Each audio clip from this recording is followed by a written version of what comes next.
Alhamdulillah, kita bersyukur kepada Allah yang telah memberikan kepada kita berbagai nikmat dan karunia-Nya sehingga kita bisa melaksanakan kewajiban-kewajiban kita hingga siang hari ini. Allahumma sholli wa sallim ala sayyidina Muhammadin. Mudah-mudahan Allah senantiasa melimpahkan salawat dan salamnya kepada junjungan kita baginda Nabi Muhammad sallallahu alaihi wasallam beserta keluarga, para sahabat dan pengikut-pengikutnya yang insya Allah kita termasuk di dalamnya. Hadirin jamaah rahimakumullah, dengan amanat yang diberikan kepada khatib, maka khatib berpesan kepada diri khatib sendiri dan juga berpesan kepada hadirin, marilah sama-sama kita senantiasa meningkatkan ketakwaan kita kepada Allah Subhanahu wa taala dari hari ke hari, dari minggu ke minggu, dari bulan ke bulan, dari tahun ke tahun. Hendaklah kita senantiasa meningkatkan ketakwaan kepada Allah Subhanahu wa taala, takwa zahir maupun takwa batin. Dan di antara takwa batin adalah sikap hati kita tatkala kita sabar menerima bala atau ujian, tatkala kita tabah menerima musibah-musibah yang Allah tetapkan kepada kita.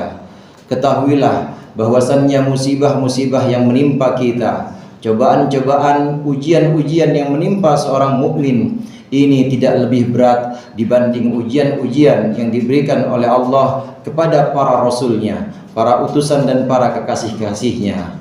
Karena sesungguhnya asyaddun nasi balaan al-anbiya tsummal awliya. Sesungguhnya manusia yang paling berat ujian dan cobaannya adalah para nabi, kemudian para aulia atau kasih-kasih Allah.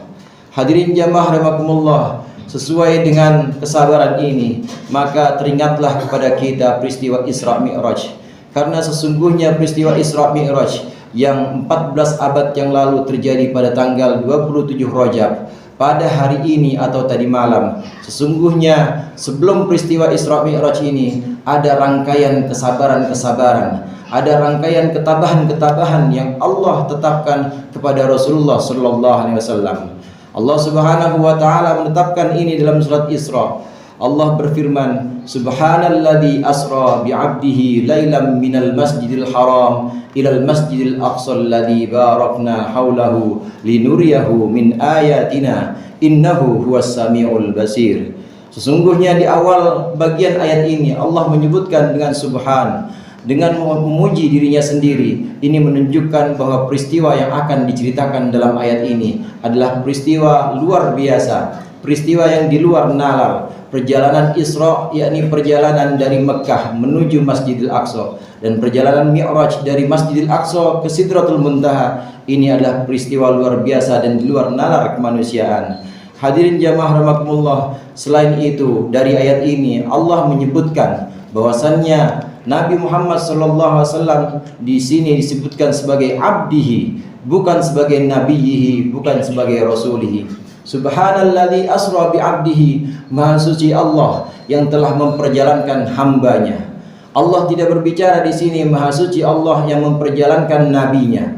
Allah tidak mengucapkan di sini maha suci Allah yang memperjalankan rasulnya, tapi Allah menyebutnya dengan hambanya.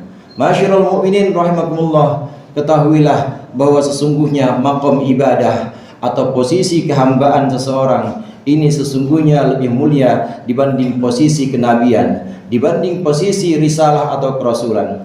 Karena sesungguhnya posisi kenabian adalah pemberian Allah kepada manusia, sedangkan posisi kehambaan adalah upaya hamba untuk menjadi hamba yang sesungguhnya, untuk menjadi hamba yang benar-benar mengabdi dan juga benar-benar berserah diri kepada Allah. Dalam hal ini Imam Ibnu Katsir mengomentari ayat ini dengan perkataan, maqamul ubudiyah asyrafu min maqamir risalah likaunil ibadah tasduru minal khalq ilal haqq war risalah minal haqqi ilal khalq. Ketahuilah bahwasannya maqam ubudiyah atau posisi kehambaan itu lebih mulia daripada posisi kerasulan, karena sesungguhnya ibadah itu keluar dari diri seorang hamba untuk Tuhannya, sedangkan risalah itu adalah keluar dari Allah, dari Tuhan kepada hambanya. Ini sudah jelas mengungkapkan bahwasannya titel atau abduhu, titel atau predikat hamba yang Allah sematkan kepada Nabi Muhammad, ini adalah penghargaan yang luar biasa dibanding risalah, dibanding nubuwah yang juga Allah berikan kepada Nabi Muhammad. Maka kehambaan inilah yang harus kita terus pupuk, kehambaan inilah yang harus kita kejar supaya makom kita benar-benar bisa menjadi hamba Allah yang sesungguhnya. Ini yang pertama. Kemudian yang kedua, hadirin, makom kehambaan ini tidak lain dan tidak bukan adalah keberserahan diri kita kepada Allah Subhanahu wa taala. Sebagaimana kita tahu, peristiwa Isra dan Mi'raj ini sebelum terjadi, Rasulullah sallallahu alaihi wasallam ini mengalami kesulitan-kesulitan, mengalami siksaan-siksaan yang beliau dapatkan dari kafir Quraisy. Banyak penolakan-penolakan dari kafir Quraisy, bahkan banyak penganiayaan yang diterima oleh Rasulullah. Seperti saat Rasulullah berdakwah ke Taif, kemudian ditolak dan juga bahkan dilempari oleh anak-anak. Ini adalah sebuah kesulitan. Setelah itu bukan hanya sampai di situ. Pada tahun ini, tahun 13 kenabian, Rasulullah juga diuji dengan wafatnya paman yang selalu membela Rasulullah, paman yang selalu membela Rasulullah dari kekasaran orang-orang kafir Quraisy. Dua bulan setelah wafat pamannya, kemudian Allah ambil juga Khadijah, istrinya tercinta. Khadijah yang sejak awal risalah, awal kerasulan telah membantu baik material maupun moral. Ini adalah ujian demi ujian, cobaan demi cobaan, kesulitan demi kesulitan yang Allah tetapkan kepada Nabi Muhammad. Namun Nabi Muhammad sabar, Nabi Muhammad tabah sebagai hamba yang benar-benar tidak protes dan juga tidak benar-benar tidak komplain, tidak keberatan dengan apapun yang Allah tetapkan kepadanya. Inilah makom ubudiyah, makom kehambaan. Sehingga dari sini kemudian Allah memberikan penghargaan dengan perjalanan Isra Mi'raj.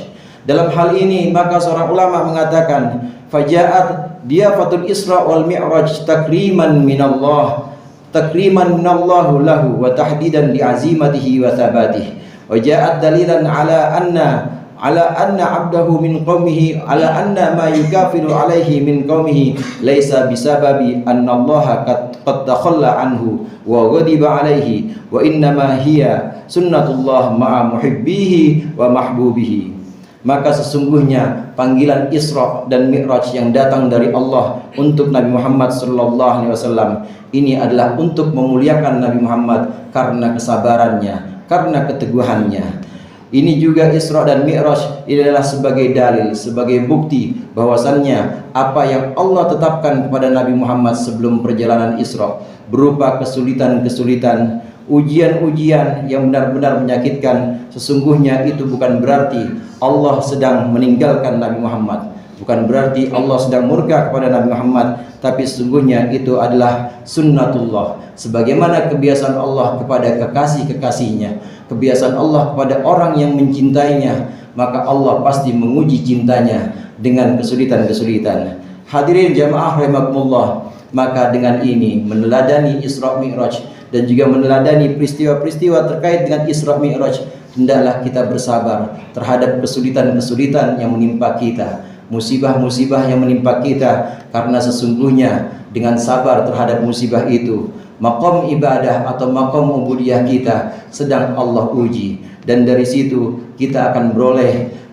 mendapat dari Allah derajat yang lebih tinggi, karena sesungguhnya tidak akan mungkin kita naik kelas sebelum Allah uji dengan ujian-ujian, dengan kesulitan-kesulitan.